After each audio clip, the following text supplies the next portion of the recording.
10월 27일 9시 기도회 시작하도록 하겠습니다. 광야는 237 현장이라는 제목으로 여호수아 1장 1절에서 9절까지 말씀 보도록 하겠습니다.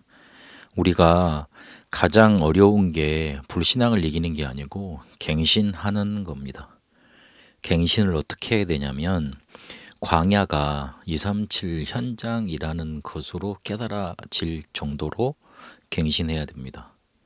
광야는 어려움 많았습니다. 갈등도 많았고, 그리고 실제로 굉장히 힘든 일들이 많았습니다. 그러나 그 현장이 그 오늘이 237과 맞아지는 현장이고 237의 현장이었고 237로 가는 길이었습니다.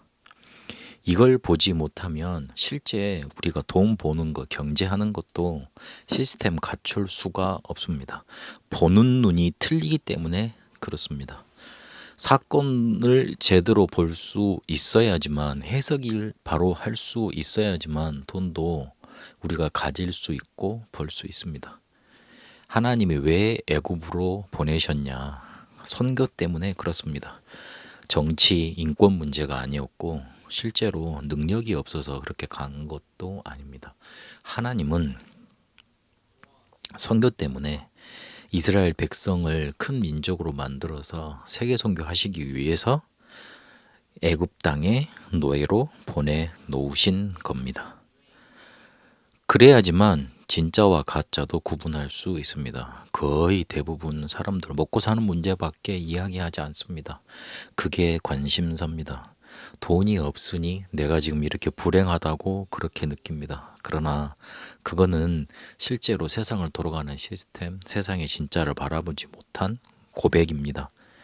하나님의 것으로 봐야 되겠고, 그리고 실제로 세상을 돌아가는 원리 속에 있는 하나님의 계획도 볼 수 있어야 됩니다.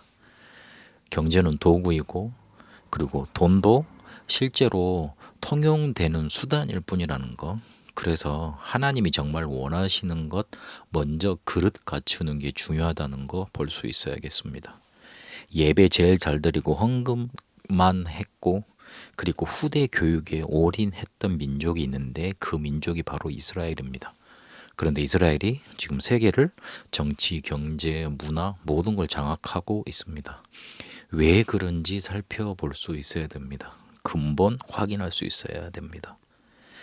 이렇게 우리가 사건도 제대로 볼 수 있고 진짜와 가짜를 제대로 구분하고 근본을 알 수 있는 눈으로 자꾸 갱신해 가면서 어디에 맞춰져야 되냐면 237을 아는 사람으로 맞춰져 가야 됩니다. 오늘 이드로가 나왔는데, 이드로는 자기에게 당한 지금의 현장 속에 있는 응답을 보고 모세를 품었고 도와줬고 조언도 아끼지 않았습니다. 라합은 오늘 여호수아가 가장 중요한 정보를 얻을 수 있도록 보고를 해줬는데, 오늘의 어려움, 오늘의 위기를 피하지 않고 오히려 그 속에서 하나님의 계획을 붙잡았습니다.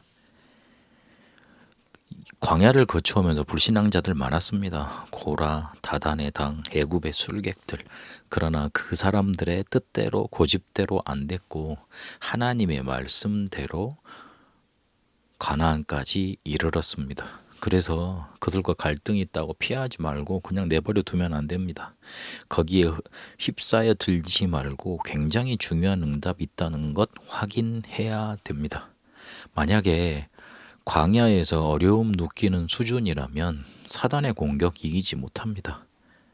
우리는 계속 우리가 누구인지 알고, 그리고 그가 내가 말하는 대상, 그리고 내가 만나는 대상, 그가 누구인지를 알고 나를 237화 시켜 나가야 됩니다. 내 후대와 업과 교회를 말입니다.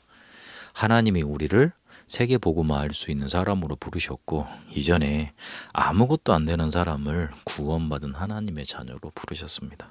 그거 확인하고 오늘의 어려움 속에 귀중한 응답 있다는 거, 그거 보면서 나를 자꾸 갱신해 가야 됩니다. 그러기 위해서 우리가 말씀 계속 보는 겁니다. 그러기 위해서 하나님의 언약 붙들고 그 언약대로 성취되기를 계속 기도하는 겁니다. 237 하는 사람으로 237과 맞아지는 응답의 현장이 있게 되시길 바랍니다. 살아계신 하나님, 우리의 눈이 정확해지게 하시고 237과 맞아지는 갱신 늘 있게 하옵소서. 오늘의 어려움을 피하는 게 아니라 그 속에 있는 귀중한 응답을 향해 가게 하옵소서. 살아계신 우리 주 예수 그리스도 이름으로 기도합니다. 아멘.